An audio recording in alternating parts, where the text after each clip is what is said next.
You see, my mom, 11 years ago, had breast cancer, and the 3 girls flew to visit her at her home across the country. And Mom felt bad that she couldn't make her trip better because she just found out that she had cervical cancer too. But we couldn't have come at a better time, and she had procedures, she had surgeries, and she had a radical hysterectomy, and the cancer was gone. She was in the clear. So for a decade, she went to the doctor, and they found no cancer in her, and all seemed well. She had actually beaten a killer.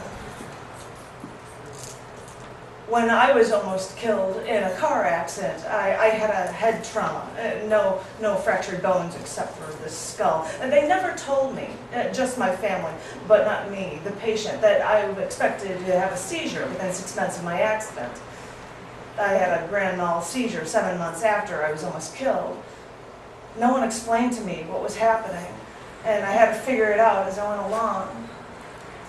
Well, a decade after my mom's bouts with cancer, she went to the doctor again, had a fever, felt tired, and they said, well, it's funny, you've got all of the symptoms, and most women who've had as much cancer in their history as you've had, well, you're likely to have leukemia. Well, she did. And when she found out at her home in Southwest Florida, she traveled to the University of Chicago Hospital. They're a good hospital, you know. And she got prepped for chemo, was in the hospital shorter than me. Damn it, I shouldn't be all so self-centered that way. But she had the chemo, she lost her hair. And you know, with her new crew cut, as her hair grew back, she looked like her brother, Uncle Pete, like he did in the Army days. And the doctors said that she was in remission. Now, this leukemia is a tricky thing.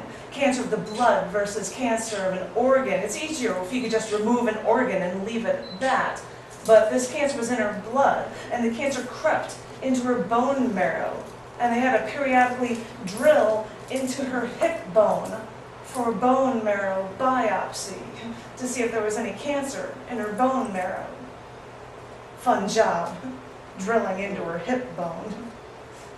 You wonder why there are so many hip replacement surgeries now? Well, just look at how doctors test people out. Oh, a little bone pulled here, a little bone pulled there. Well, anyway, the doctor said she was in remission. Happy, happy, joy, joy.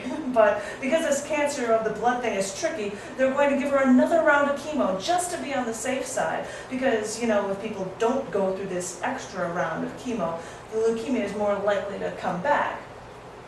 So Mom took the chemo and she recovered at my sister's house until she was well enough to go back home and recoup in her own home. I visited her in her recoup time, just shy of my parents' 56th wedding anniversary. Bought the cologne Dad would give Mom for their anniversary while I was visiting. She hoped that when her new hair grew back after the chemo, it would grow back curly.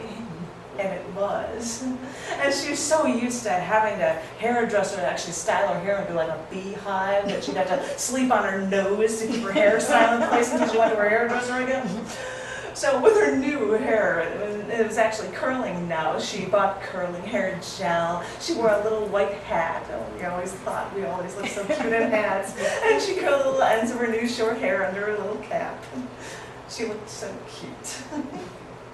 Mom would work in the mornings, run errands, get groceries, and by lunchtime she would be tired, and so she'd watch her soap operas.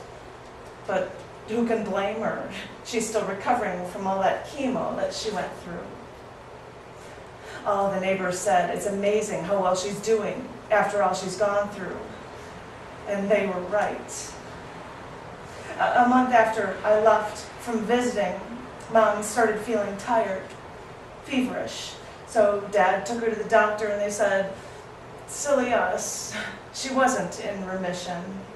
They wanted to put her in a hospice care immediately, and she looked at Dad and they both instantly agreed not to give up that easily. So back to the University of Chicago hospitals. More chemo for Mom, a different chemical this time so she wouldn't lose her hair. But after she went through the chemo again, they found no change in her condition. And they said, You got two choices.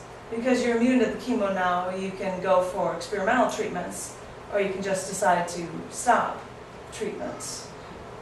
She said, I don't want hospitals anymore. So she made her choice. And the doctor said she had 2 to 6 months to live, and maybe as long as a year. And I said to her, as she was getting her platelets at the hospital, hey, when your father had cancer, the doctors gave him 6 months to live. How long did he live? And she said, 6 years. So this was something she could beat. The Kuypers come from a strong stock. We can do anything. I know we can. Well, I don't think she wanted to fight. I think the pain in her bones was too strong, and I think she was tired of fighting a battle she couldn't win. So she let it take over. They said 2 to 6 months. She lived just shy of 3. She struggled through it all and not telling us about her pain, just taking her medicine, so to speak, and hoping everything would just kill her and get it over with. And I think emotionally, she made the choice despite us. And now I sit and I write this story.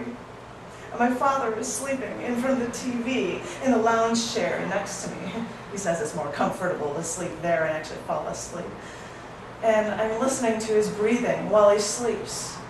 And I hear him panting every 30 seconds while he sleeps, like he's having nightmares about it all, still. And as I tell this story, there's still a panic in the air, even while we sleep.